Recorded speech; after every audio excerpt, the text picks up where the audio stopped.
The views and points expressed in this video are completely mine and are based on pure speculation by an aviation enthusiast. No part of this video should be taken as a fact unless and until the parties involved officially release statements of confirmation. The sole motive of this video is for entertainment and knowledgeable purposes. Thank you and enjoy the video. Anyone who follows aviation in general is aware of the current situation in Indian aviation. Indigo, the low-cost carrier, is the undisputed market leader. The airline commands over 50% of the domestic market share. However, the Tata Group is grabbing all the headlines recently for its recent takeover of Air India and Air India Express. The group has an uphill task in front of them of turning around a loss-making entity into a successful airline. Steps are already being taken to improve passenger experience, improving connectivity, increasing domestic and international market share. Still, a lot remains to be done. This video will be focusing on what could be the next steps taken by the group and possible scenarios in the future. But first, let us know a little history and background of Air India. The Tata Group is a multinational conglomerate from India. It is one of the oldest and most prestigious companies not only in India but throughout the world. The group is involved with many companies dealing in all kinds of products and services ranging from consumer goods, motor vehicles, IT services, hotels and many more. One sector where the group had set its sights on for a long time was the aviation sector. Up until 2014, the group had little to no exposure to India's rising aviation sector, but that was not always the case. The flag carrier of the country, Air India, was originally founded as Tata Air Services in 1932, which was later renamed as Tata Airlines. After independence, the government bought a majority stake in the airline in 1953. Eventually, the government renamed the airline as Air India International Limited, and the domestic operations were transferred to Indian Airlines as part of the restructuring.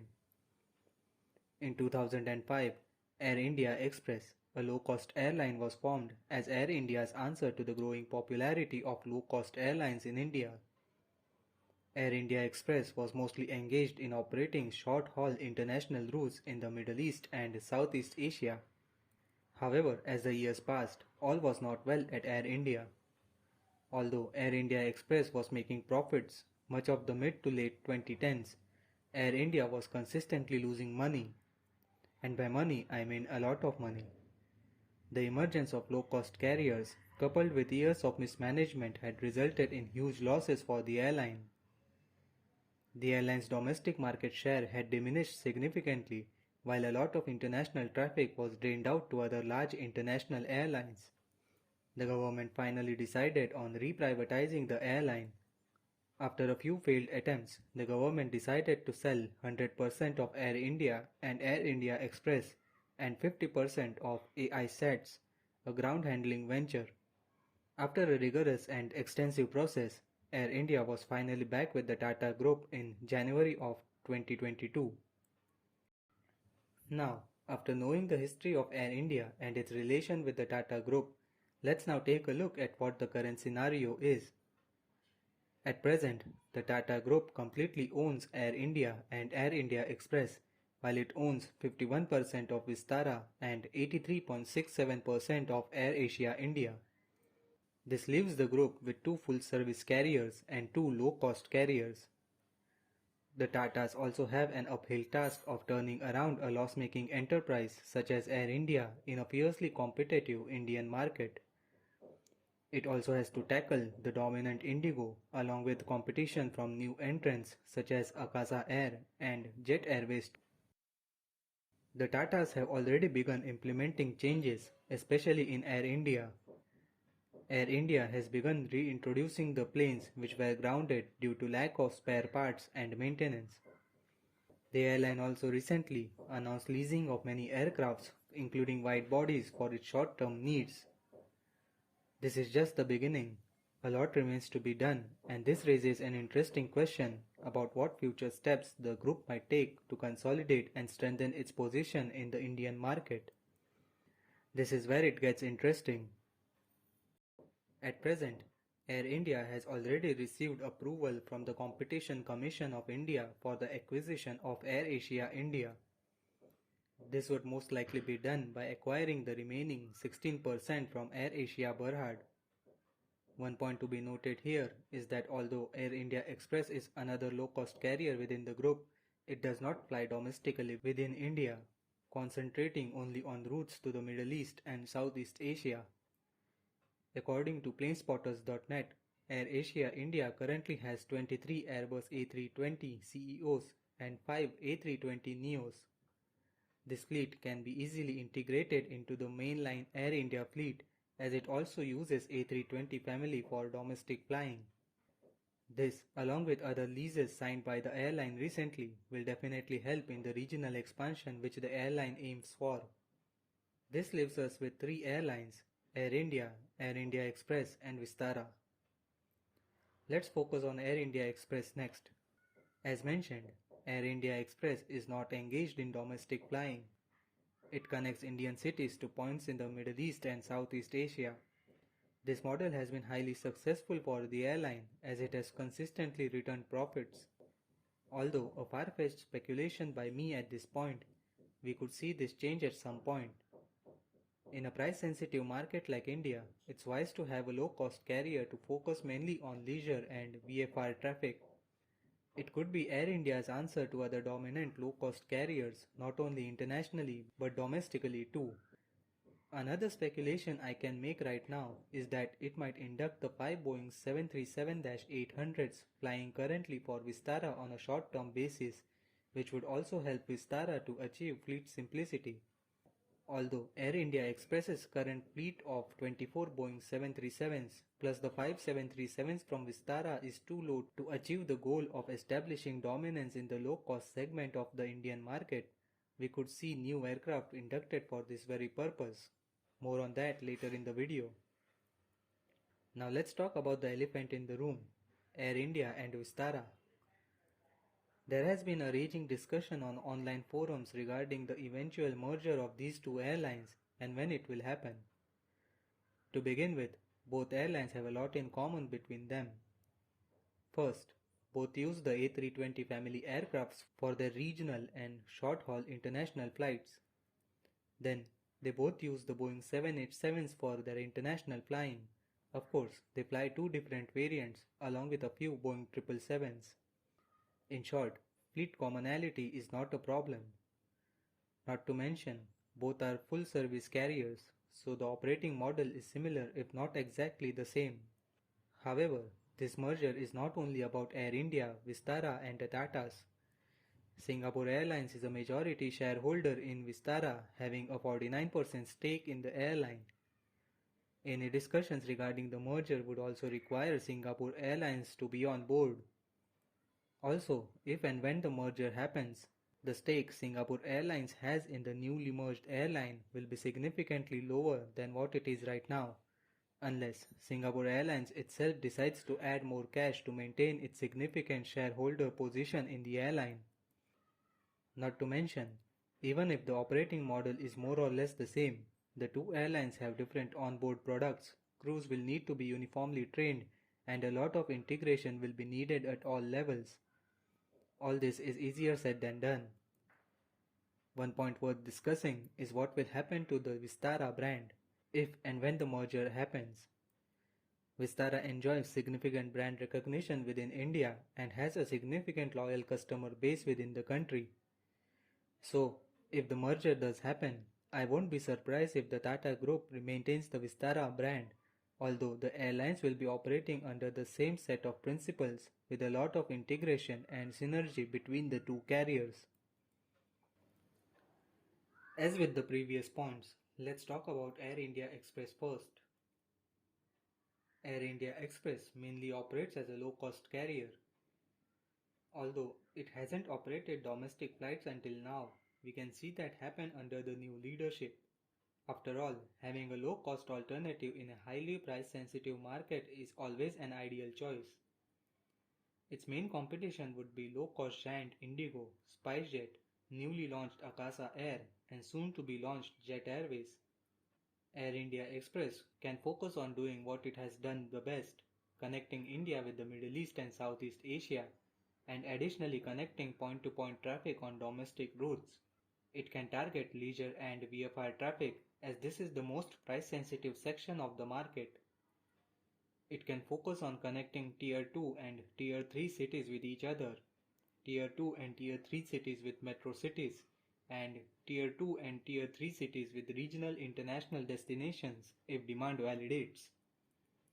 With Air India and Vistara, they can focus on connecting metro cities with each other and metro cities with Tier 2 and Tier 3 cities if it feels that premium demand exists for the particular route. One point worth mentioning here is Vistara also offers premium economy on some of its routes, which Air India doesn't at the moment. So, we might also see Air India adopting premium economy in its revamped product offering. Domestically, the airline doesn't have competition in the full service segment unless we know exactly how Jet Airways is going to operate. As the new Air India will have its own low-cost alternative, Air India Express, it won't have to worry about losing passengers due to lower prices offered by other carriers.